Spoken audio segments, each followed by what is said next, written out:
Conseil de l'Union européenne, partie 2. Les formations du Conseil de l'Union. Les formations. Le Conseil se réunit en 10 formations. Leur importance et la fréquence de leurs réunions varient selon la portée des compétences européennes dans leur domaine d'intervention. 1. Conseil Affaires générales. Composée des ministres des Affaires étrangères ou européennes, c'est la plus importante. Elle assure la coordination des différentes formations, ainsi que des politiques, questions institutionnelles et administratives, et des dossiers horizontaux et prépare les réunions du Conseil européen. 2. Conseil des Affaires étrangères. Le haut représentant de l'UE pour les affaires étrangères et la politique de sécurité préside cette formation sans droit de vote. En matière d'affaires commerciales, la présidence est exercée par un membre assurant la présidence semestrielle tournante du Conseil. 3. Conseil Affaires économiques et financières, ECOFIN. Il est compétent pour les questions budgétaires et les affaires économiques, dont celles concernant la zone euro. L'Eurogroupe, créé en 1997, rassemble les ministres de l'économie et des finances des pays de la zone euro et se réunit avant le Conseil ECOFIN. La Commission européenne et la Banque centrale européenne participent à ces réunions. L'Eurogroupe n'est ni une instance décisionnelle, ni un conseil de la zone euro, mais une instance informelle de dialogue entre les gouvernements de la zone euro et la Banque centrale européenne. Il a été consacré par le traité de Lisbonne et un protocole annexé qui l'a doté d'un président élu à la majorité pour une durée de 2 ans et demi. 4. Conseil Justice et Affaires intérieures. 5. Conseil Emploi, Politique sociale, Santé et Consommateurs. 6. Conseil Compétitivité, Marché intérieur, Industrie, Recherche et Espace. Cette formation a été créée en juin 2002 par la fusion de 3 précédentes formations. Marché intérieur, Industrie, Recherche. 7. Conseil Transport, Télécommunications et Énergie. Cette formation a été créée en juin 2002 par la fusion de ces 3 attributions en une seule formation. 8. Conseil Agriculture et Pêche.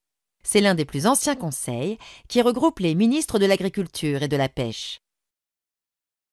9. Conseil Environnement. 10. Conseil Éducation, Jeunesse, Culture et Sport.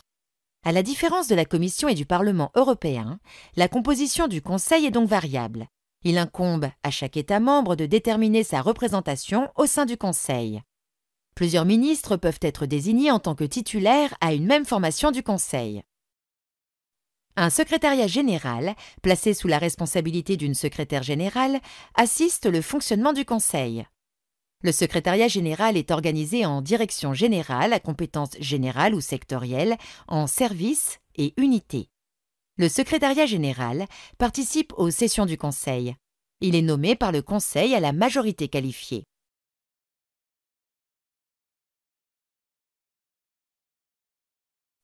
Le Coreper. Le comité des représentants permanents des États membres, Coreper, est très important dans le processus de décision. Il prépare les travaux des sessions du Conseil et exécute les mandats que celui-ci lui a confiés. Il réunit les représentants permanents ou les représentants permanents adjoints qui sont les ambassadeurs des États membres auprès de l'UE et, à ce titre, le relais entre le système institutionnel européen et les systèmes nationaux de décision.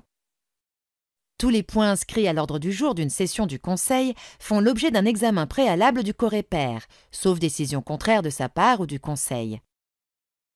Le Coreper s'efforce de trouver un accord qui sera soumis à l'adoption du Conseil ou des orientations, des options ou des propositions de solutions.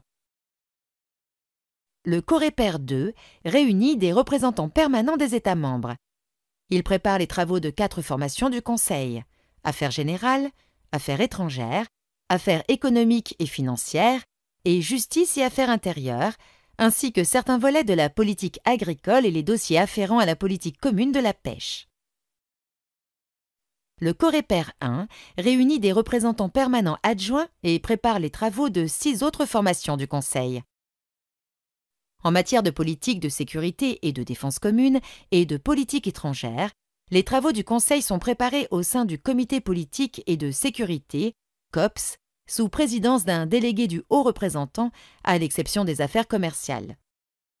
Pour les affaires agricoles, un comité spécial agriculture remplit les fonctions du COREPER. La présidence du COREPER revient au représentant permanent ou permanent adjoint de l'État qui exerce la présidence tournante du Conseil selon les sujets inscrits à son ordre du jour. Le comité politique et de sécurité, COPS, est présidé par un représentant du haut représentant de l'Union pour les affaires étrangères et la politique de sécurité. Plus de 150 groupes de travail et comités institués par le COREPER assurent la préparation effective des décisions du Conseil. Ils sont composés des représentants des États membres, des fonctionnaires de la Commission et des experts. Leurs travaux remontent au COREPER ou au COPS, puis au Conseil.